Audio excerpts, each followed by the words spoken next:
Bienvenidos a una nueva inmersión profunda. Para quienes buscan constantemente esos momentos de epifanía. Esos instantes donde todo hace clic en la cabeza. Exacto. Esos momentos donde la niebla se disipa. Este análisis a fondo está diseñado exactamente a la medida. Y hoy tenemos una misión muy clara. Y bastante ambiciosa, diría yo. Queremos desentrañar la lógica oculta detrás de las empresas más exitosas del mundo. Entender el ADN de la estrategia corporativa. Así es. Pero, a ver, sin ahogarnos en jerga incomprensible. Ni en gráficos aburridos de hojas de cálculo. Tal cual. Para lograrlo vamos a utilizar como mapa un concepto verdaderamente revolucionario. El que plantearon Alexander Osterwalder e Yves Pigneur. En su manual Generación de Modelos de Negocio. Un clásico ya. Sí. La idea hoy es destilar cómo es que las organizaciones realmente crean, proporcionan y captan valor en la vida real.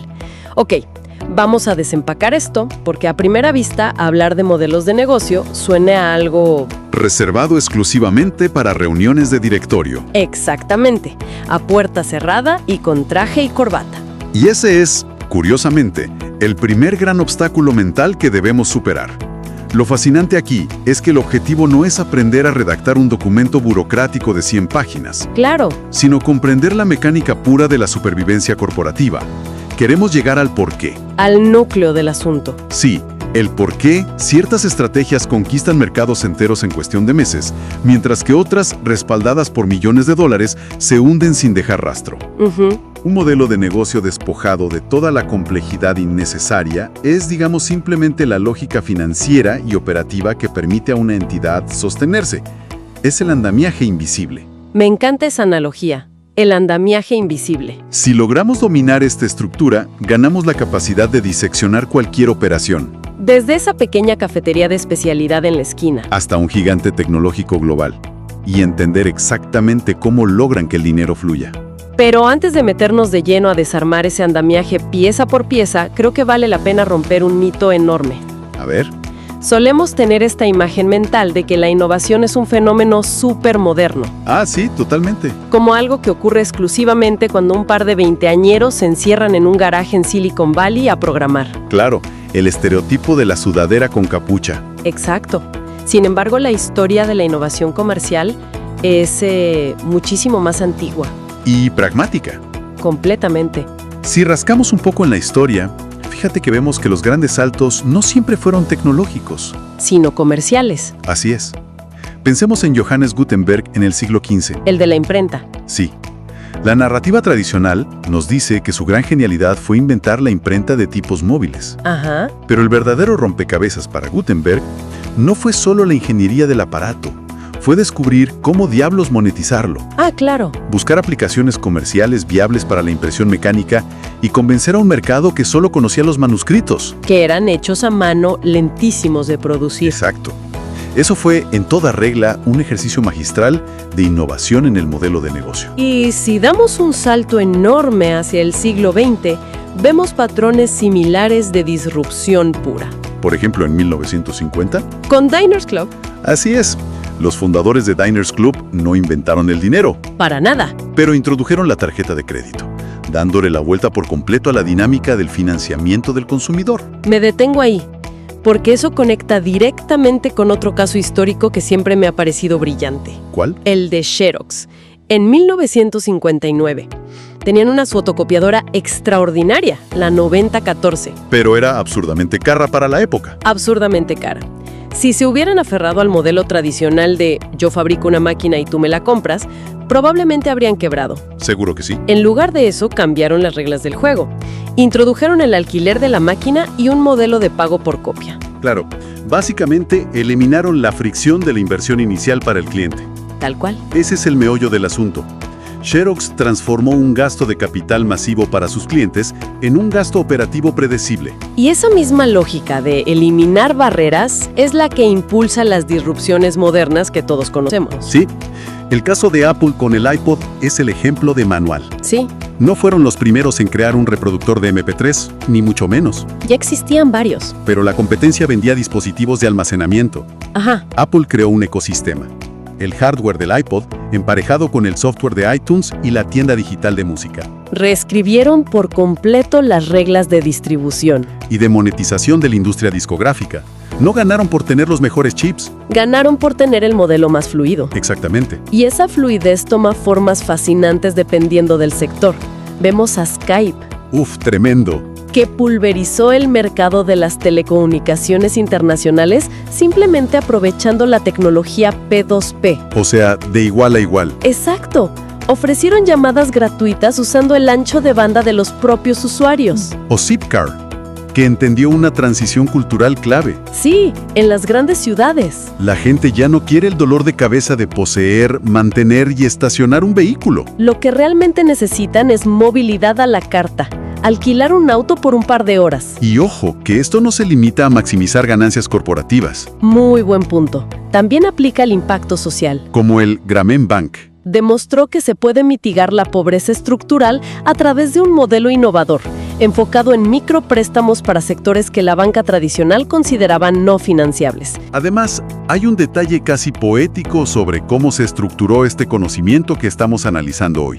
¿Sobre el libro en sí? Sí, Osterwalder y Pigné no se sentaron en una torre de marfil a cabizar solos. Aplicaron su propia medicina. El desarrollo de este marco de trabajo fue co-creado por 470 profesionales, ¡Wow! distribuidos en 45 países, utilizando una plataforma en línea. Aprovecharon la inteligencia colectiva, iterando el contenido a partir de la retroalimentación constante. O sea, el proceso mismo de creación del libro fue un ejercicio de innovación. Validando que el concepto funciona en el mundo real. Predicaron con el ejemplo de la forma más transparente posible. Y esto demuestra que el perfil del innovador es sumamente elástico. Totalmente. No tienes que ser un director ejecutivo de traje y corbata. Pensemos en Iqbal Quadir.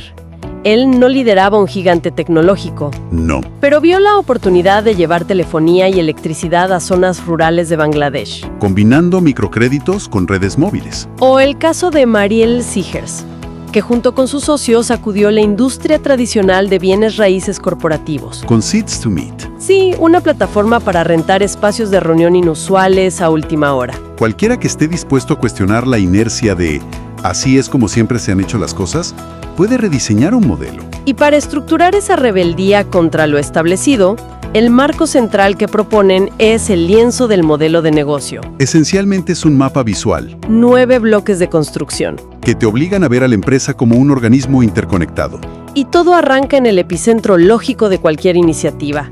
¿A quién le estamos resolviendo la vida? Es decir, los segmentos de mercado. Exacto. El error de novato es construir un producto genial y luego salir a la calle a ver quién lo compra. El lienzo invierte esto por completo. Te obliga a agrupar a las personas según sus fricciones, Comportamientos, capacidades de pago. decidiendo conscientemente a quién vas a servir y, casi más importante aún, a quién vas a ignorar deliberadamente. Me parece brillante esa idea, que elegir a quién ignorar es una decisión estratégica fundamental. Lo es. Y a veces una misma infraestructura puede servir a dos universos que no tienen absolutamente nada que ver el uno con el otro. Como Amazon. Es el paradigma de esto. Pasaron de ser la tienda minorista de todo a lanzar Amazon Web Services. O AWS. Sí, ofreciendo capacidad de almacenamiento y computación en la nube para desarrolladores web y otras empresas. Es que la genialidad de Amazon ahí no fue inventar los servidores. Ya los tenían. Ellos ya tenían que construir centros de datos gigantescos para soportar los picos de tráfico extremo. Durante las fiestas de fin de año, claro. El resto del tiempo esa inmensa infraestructura estaba subutilizada Y al paquetizarse capacidad ociosa, y ofrecérsela a otras empresas como un servicio, convirtieron un costo operativo brutal en la línea de negocio más rentable de la compañía. crearon un segmento de mercado B2B de empresa a empresa completamente nuevo. Sobre la misma base tecnológica que usaban para vender libros. Eso es aprovechar los activos al máximo nivel. Ahora, esto nos lleva a modelos aún más complejos como las plataformas multilaterales. Ah, claro. Pensemos en un periódico gratuito que te entregan en la estación de tren. Es un ecosistema delicado. Sí, el diario necesita desesperadamente volumen. Millones de personas que lo lean todos los días. Pero esas personas no pagan un centavo. El negocio real es empaquetar la atención de esos lectores masivos y vendérsela a los anunciantes, Tienen que equilibrar dos segmentos de mercado muy distintos. asegurándose de que ambos encuentren valor simultáneamente. Y justo ahí, cruzamos al segundo bloque del lienzo, que es el puente entre la empresa y el segmento. La propuesta de valor. Exacto. ¿Qué es lo que realmente inclina la balanza para que alguien elija tu solución y no la de la competencia? Y rara vez se trata de las especificaciones técnicas del producto físico. Rara vez. La verdadera propuesta de valor se esconde en la capacidad de aliviar un dolor agudo. O de ejecutar un trabajo específico que el cliente necesita resolver. Aquí es donde se pone realmente interesante. ¿Por qué? Porque es donde la estrategia deja de ser abstracta. Analizando los casos que tenemos, el de Rolls-Royce me parece completamente contraintuitivo. Sí, es un gran ejemplo. Si yo fabrico motores de avión, mi instinto primario es intentar vender la mayor cantidad de motores posible. A las aerolíneas. Pero ellos decidieron alquilar las horas de vuelo. Al hacer esto y encargarse del mantenimiento, no se están echando encima un riesgo operativo gigantesco. Si un motor se rompe, ellos asumen el costo. Es que ese es exactamente el truco mental del modelo. Al asumir ese riesgo de forma frontal, Rolls-Royce alinea sus intereses al 100% con los de la aerolínea. ¡Claro! Piénsalo desde la perspectiva del cliente. A la aerolínea no le interesa en lo más mínimo ser dueña de un trozo de metal sumamente complejo.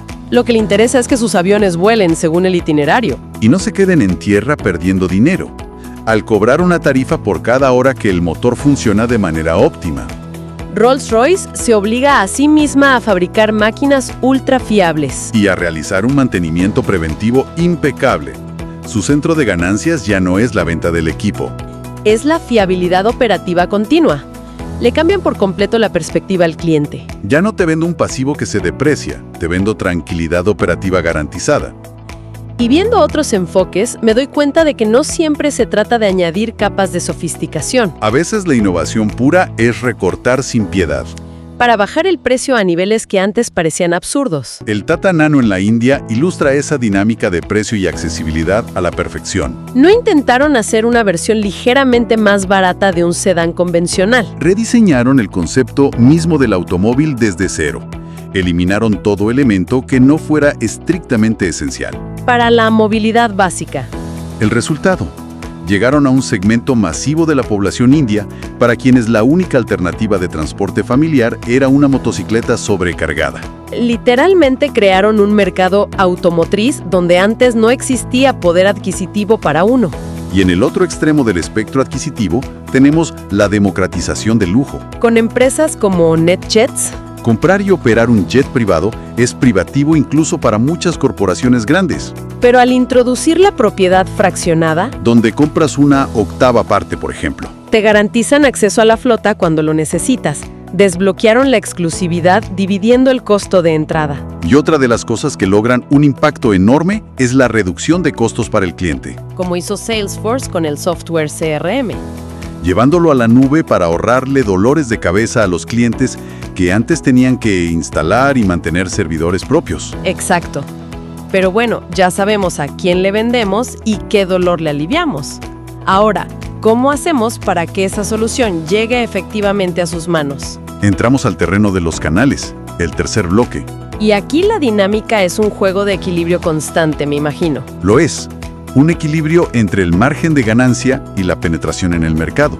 Si utilizas canales directos, digamos tus propias tiendas físicas o tu fuerza de ventas directa, retienes casi todo el margen de beneficio. Pero el costo de capital para construir y mantener esa infraestructura es altísimo. Claro.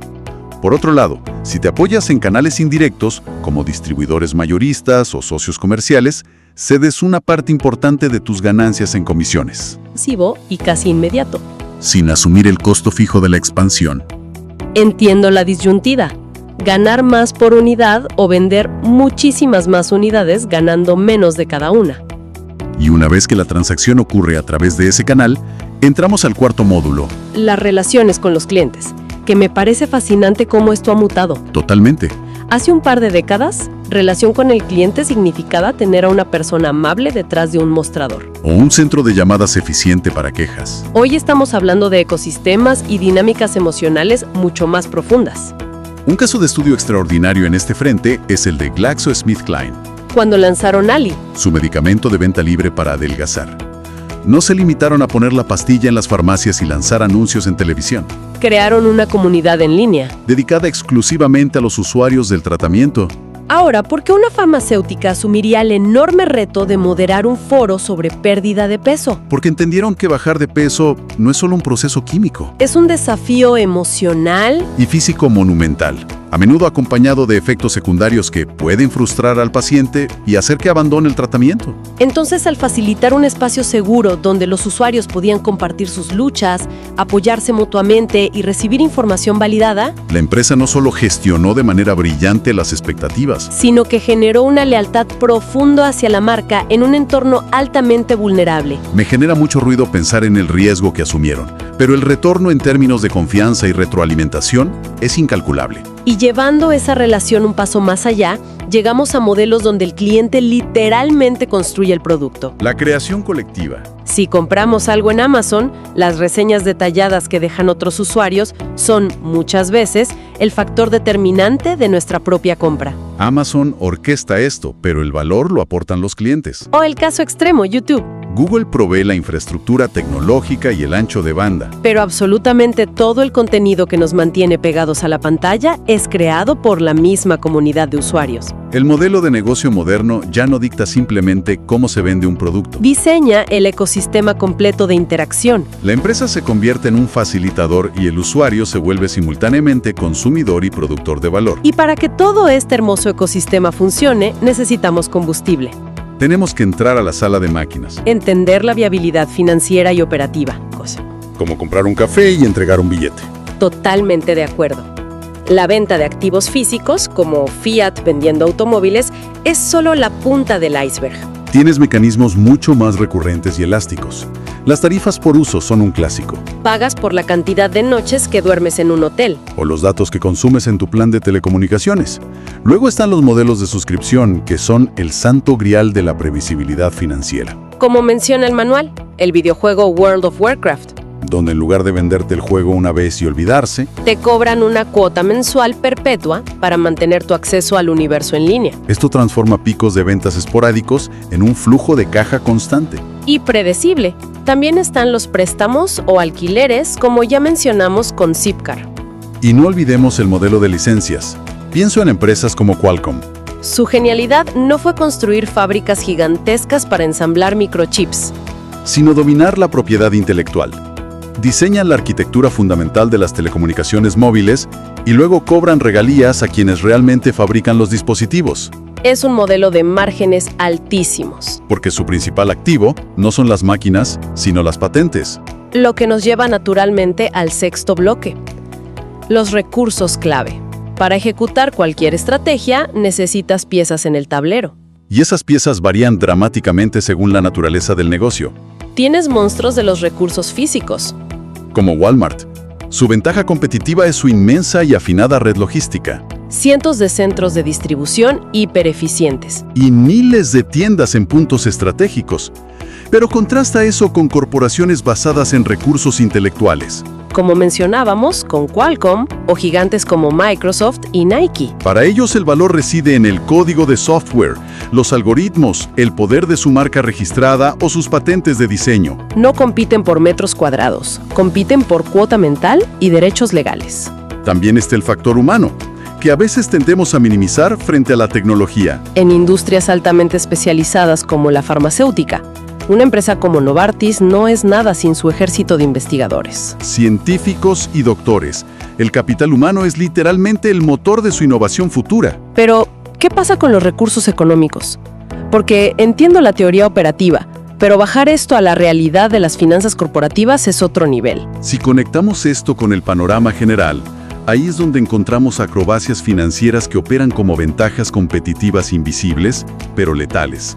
Como el caso de Ericsson. Una obra maestra táctica. Es un fabricante de infraestructura de telecomunicaciones. Y en proyectos a gran escala donde los clientes dudaban en comprometer capital, Ericsson acudía a bancos e instituciones financieras globales para asegurar líneas de crédito gigantescas. luego se daban la vuelta y utilizaban ese dinero prestado para financiar directamente las compras de sus propios clientes. Al resolverle el problema de financiamiento a los operadores de telefonía, no solo cerraban ventas multimillonarias, Sino que construían una barrera de entrada formidable frente a competidores que solo ofrecían el equipo, pero no el capital para adquirirlo. Usaban el apalancamiento financiero externo como arma de ventas directa. Le quitaban la excusa del presupuesto al cliente. Es una jugada maestra. Y claro, ni los recursos financieros, ni los humanos, ni los físicos logran nada si no se ejecutan las acciones correctas. Así llegamos al séptimo módulo, las actividades clave. Y aquí también hay que romper el esquema de que la actividad principal siempre es la producción o la manufactura. Exacto, no todo se reduce a ensamblar partes en una línea de montaje. Para ciertas empresas, su núcleo absoluto es la resolución de problemas. Tomemos a la consultora McKinsey. Su cadena de valor no pasa por fábricas ni inventarios. Su actividad clave radica en procesar información sumamente opaca y compleja. Aplicar conocimiento analítico de altísimo nivel. Y diseñar estrategias personalizadas para resolver las crisis particulares de las grandes corporaciones o gobiernos del mundo. Su fábrica es el cerebro de sus consultores y las metodologías que desarrollan. Entonces, ¿qué significa todo esto para quienes nos están escuchando hoy? Hemos desarmado la estructura. Desde encontrar a quién le duele algo, Diseñar el antídoto exacto. definir cómo entregárselo, Mantenerlos leales en el proceso. hasta asegurar que todo el andamiaje operativo y financiero sostenga la operación. Básicamente, dominar estos módulos es como adquirir gafas de rayos X para el mundo de los negocios. Me gusta eso de las gafas de rayos X. La próxima vez que la audiencia lea sobre la quiebra de una startup que levantó millones o analice por qué la aplicación que usan todos los días cambió sus políticas de privacidad, ya no verán la superficie. Podrán detectar qué engranaje específico del lienzo falló o qué pieza están intentando optimizar. Es un escudo intelectual contra la sobrecarga de jerga corporativa que escuchamos a diario. Y para cerrar, me gustaría dejar sobre la mesa una provocación. Adelante. Un ejercicio mental derivado de estos conceptos. Volvamos por un momento al modelo de la plataforma multilateral que discutimos, donde se equilibran distintos lados de un mercado. Como el diario gratuito. Sí. Pero si analizamos las redes sociales hiperdominantes de hoy bajo este lienzo, nos topamos con una convergencia fascinante. ¿En qué sentido? ¿Qué sucede cuando una plataforma logra que el usuario común sea, simultáneamente, su principal segmento de mercado al que debe retener, el recurso clave primario porque sus datos alimentan el algoritmo, y el creador directo de la propuesta de valor porque su contenido es lo que atrae a los demás? ¡Wow! Hemos perfeccionado una máquina perpetua de generación de valor. Pero en esta ecuación tan cerrada, esto plantea una pregunta importante. ¿Cuál? ¿Quién ostenta verdaderamente el poder de negociación cuando el individuo mismo ha transmutado, de forma voluntaria, en el inventario más valioso que la empresa posee para vender? Una reflexión punzante, la verdad, que definitivamente deja mucho en qué pensar sobre nuestro propio rol dentro de las arquitecturas comerciales modernas. Absolutamente. Esperamos que este análisis a fondo les haya otorgado a quienes nos escuchan una lente mucho más nítida para interpretar los movimientos que definen el mercado actual. Así es. A quienes nos acompañan al otro lado del audio, mantengan siempre esa postura analítica. Sigan diseccionando el porqué detrás de los éxitos y fracasos que ven en las noticias. Y nunca dejen de buscar esos momentos donde las piezas finalmente encajan. Hasta nuestra próxima.